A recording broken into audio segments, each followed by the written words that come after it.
Hi friends, அனைவருக்கும் வணக்கம். நான் உங்கள் ஜோதிடர் ஜெயக்குமார். ஏப்ரல் மாத ராசி பலன் 2024 ஒவ்வொரு ராசிக்கும் எப்படிப்பட்ட அமைப்பு கிடைக்கும் அப்படிங்கிறத பற்றி பார்க்க போகிறோம்.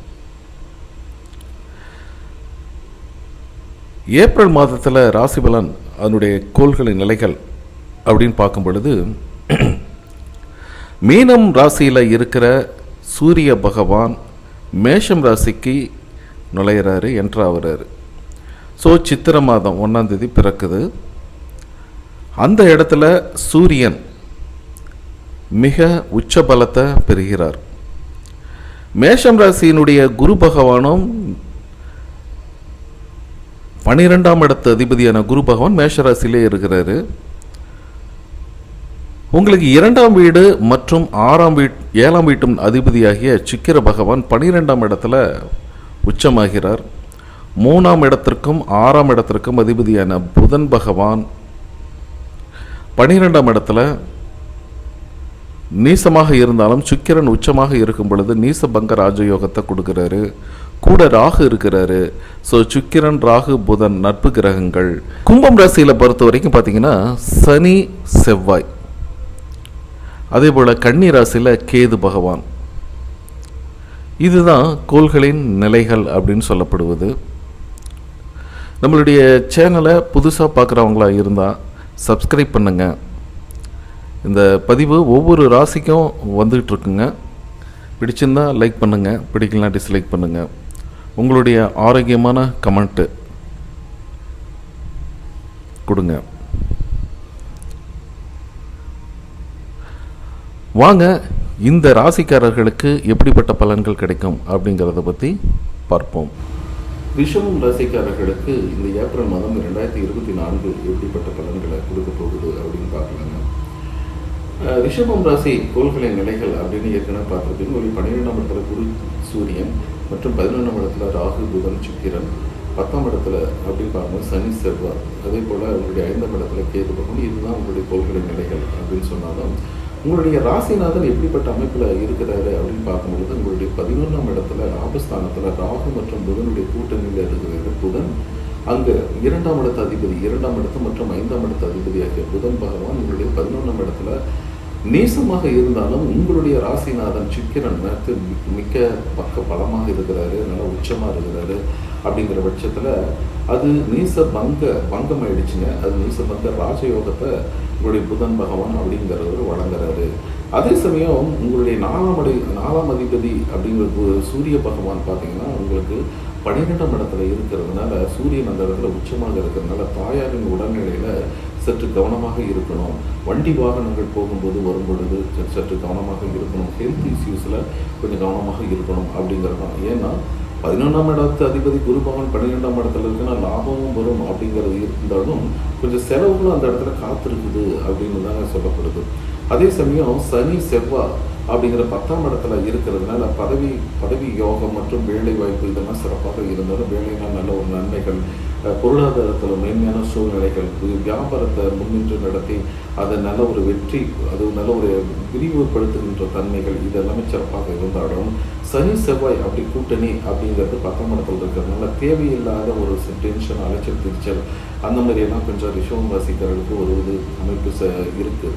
அதே போல் செவ்வாய் பகவான் தன்னுடைய 4ஆம் பார்வையை உங்கள் வீட்டையே பார்க்குறாரு, உங்களுடைய ரிஷப ராசியை பார்க்குறாரு. எந்த சூழ்நிலையிலையும் பார்த்தீங்கன்னா யாருக்கும் எந்த வித ஜாமீன் கையெழுத்து போடுறது அந்த மாதிரி சில விஷயங்கள்லாம் நீங்கள் பண்ணாமல் இருப்பது சரி. அதாவது உடலுக்கு ஒவ்வாத உணவுப் பொருட்களை தவிர்ப்பது, அந்த பல்வலி, கால்வலி, எலும்பு சம்மந்தமான பிரச்சனைகள், கால் முட்டி, வயிற்று சம்மந்தமான கோளாறுகள் இந்த மாதிரி ஒரு சிலருக்கு வந்து நீங்குகின்ற அமைப்பு அப்படிங்கிறது இருக்குது. அதே சமயம் 11ஆம் இடத்துல இருக்கிற சுக்கிர பகவான் உங்களுக்கு லாபங்களை அள்ளி வழங்கக்கூடிய ஒரு அமைப்பில் தான் இருக்கிறாரு. ஏன்னா ராகு பகவானும் புதன் பகவான் சுக்கிர பகவான் நட்பு கிரகமாக இருக்கிறதுனால உங்களுக்கு நல்ல ஒரு மேன்மைகள் அங்கே காத்திருக்கு. வெளிநாட்டு பயணம் போகணும் அப்படிங்கிற நினைச்சீங்க. ஏன்னா நீர் ராசியில் அந்த கிரகங்கள் இருக்கிறதுனால வெளிநாட்டு பயணங்கள் அப்படிங்கிறது சிறப்பாக இருக்கும். அதே சமயம் அதுக்காக முயற்சி பண்ணிட்டு இருக்கிறவங்களுக்கு சூப்பராக இருக்க போகுது அப்படின்னு சொல்லலாம். ஸோ இந்த காலகட்டத்தில் பார்த்தீங்கன்னா குழந்தை செல்வம் பெற்றெடுக்கும் வாய்ப்பு, குழந்தை இல்லாதவர்களுக்கு நீண்ட நாள் அதுக்காக நம்ம இப்போ பார்த்துட்ருக்குறோம், மெடிக்கல் பார்த்துட்ருக்குறோம் அப்படிங்கிறதுக்கெல்லாம் நல்ல ஒரு செய்திகள் வர்றதுக்கு வாய்ப்புகள் சிறப்பாக இருக்குது. அதே சமயம் முதல் திருமணம் செட் ஆகலைங்க, அதெல்லாம் ஃபெயிலியர் ஆகிடுச்சு அப்படிங்க இரண்டாம் திருமணத்திற்காக காத்திருப்பு, இரண்டாம் திருமணம் முயற்சி பண்ணிட்டு இருக்கிறவங்களுக்கெல்லாம் பார்த்திங்கன்னா இந்த காலகட்டம் அருமையான வரன்கள் கிடைத்து மனதில் மகிழ்ச்சியாலேயே சந்தோஷத்தை விளைவிக்கும் அப்படிங்கிறது தான். நம்ம நினச்ச மாதிரி நடக்குது, நினச்ச பொருள் வீடு வந்து சேருது, மனசில் ஆசைப்பட்டதெல்லாம் நமக்கு கையில் கிடைக்குது அப்படிங்கிற மாதிரி ஒரு அமைப்பு ரிஷபம் ராசிக்காரர்களுக்கு இருக்குது. ஏன்னா ரிஷபம் ராசியினுடைய அதிபதி 11ஆம் இடத்துல இருக்கலாம், ராகு அதை விரிவுபடுத்துறதுனாலையும் கண்டிப்பாக அந்த நன்மைகள் லாபங்கள் உங்களுக்கு கிடைக்க போகுது அப்படின்னு சொல்கிறாங்க. அதே சமயம் உங்களுடைய 6ஆம் இடத்துல 5ஆம் இடத்துல கேது பகவான் இருக்கிறதுனால படிக்கிற மாணவர்கள் இந்த காலகட்டத்தில் சற்று கவனமாக படிக்கணும் அப்படின்னு சொல்லுது. ஏன்னா புதன் நீச பங்கத்தில் இருக்கிறாரு. ஆரம்பத்தில் அச்சுறுத்தலாக இருந்த பாடங்கள் எல்லாம் பின்னாடி படிக்க பார்த்தீங்கன்னா உங்களுக்கு நல்ல ஒரு மைண்டில் சரி செட் ஆகிற மாதிரி ஒரு அமைப்பு சூப்பராக இருக்க போகுது. அதுமாதிரி காம்படிஷன் எக்ஸாம் எழுதுறவங்களாகட்டும், பள்ளி கல்லூரி தேர்வுகளிலாகட்டும், நீங்கள் கொஞ்சம் ஒரு எஃபர்ட் அதிகமாக போடணும் அப்படிங்கிற மதிப்பெண்கள் அப்படிங்கிறது உங்களுக்கு சிறப்பாகவே இருக்குது அப்படின்னு சொல்கிறாங்க. அதே சமயம் உங்களுடைய 4ஆம் அதிபதி அப்படிங்கிறவரு ஏற்கனவே நம்ம சொல்லியிருக்கோம், சூரியன் உங்களுக்கு 12ஆம் இடத்துல தாயின் உடல்நலம், வண்டி வாகனங்கள், ஹெல்த் இஷ்யூஸ் இதுலாம் சற்று கவனமாக இருக்கணும். அதே சமயம் குரு பகவானும் 11ஆம் இடத்துல இருக்கிறதுனால 11ஆம் இடத்த அதிபதி 12ஆம் இடத்துல இருக்கிறதுனால உங்களுக்கு 8ஆம் அதிபதியும் அவர் தான், சரிங்களா? 8க்குரியவன் 11க்கு உரியவன் விரயத்தில் இருக்கிறதுனால பார்த்தீங்கன்னா கொஞ்சம் பணமும் வருங்க, பொருளாதார நல்ல முன்னேற்ற நிலை இருக்கும். இருந்தாலும் அதில் செலவுகள் அப்படிங்கிறது உங்களுக்கு அந்த இடத்துல காத்திருக்குது, கொஞ்சம் அதிகமாக தான் இருக்குது அப்படின்னு தான் சொல்லுது, சரிங்களா?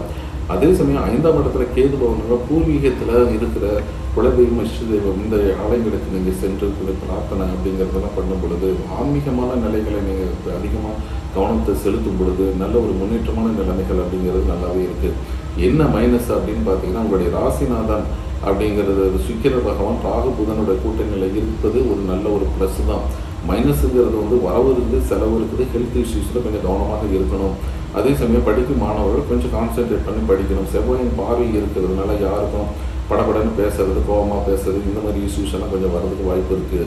இருந்தாலும் குரு பகவானின் பார்வைகள் அப்படிங்கிறது உங்களுடைய 4ஆம் இடத்து மேலே இருக்கிறதுனால எந்த மாதிரி ஒரு பிரச்சனை வந்ததோ அதே மாதிரி காணாமல் போகிறதுக்கும் குரு பகவான் அருள் ஆசி எல்லாமே உங்களுக்கு கிடைப்பதற்கும் சூப்பராக இருக்குது. சில வண்டி வாகனங்கள் கடன் வாங்கி கட்டலாமா அப்படிங்கிற அமைப்பு சூப்பராக இருக்குது. ஏன்னா குரு பகவான் உங்களுடைய 6ஆம் இடத்தை பார்க்குறாரு. ஸோ 6ஆம் இடம் கடன், நோய், எதிரி எவ்வளவுதான் நோய்கள் வந்தாலும் அது விலகிவிடும், எதிரிகள் இருந்தாலும் அடங்கி போயிடுவாங்க. அதே சமயம் வேலை இல்லாதவர்கள் இந்த காலகட்டத்தில் சிறப்பான வேலை வாய்ப்பு அப்படிங்கிறதுனா நல்லாவே இருக்குது. கடன் வாங்கி ஒரு பொருள் வாங்கின அமைப்பு, கடன் கிடைக்கிறதுக்காக நம்ம எந்த கடன் அதிகமாக நம்ம வச்சுக்கூடாது. ஸோ அந்த விஷயத்தில் சற்று கவனமாக இருப்பதும், திருமணம் போன்ற சிற்ப நிகழ்வுகள் நடக்கிறதுக்கு வாய்ப்புகள் அதிகமாகவே இருக்குங்க, சரிங்களா?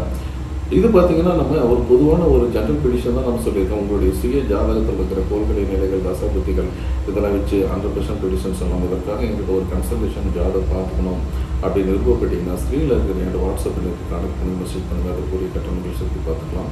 நீங்கள் முடிவு நினச்சிக்கலாம். ஓகே, பாய்.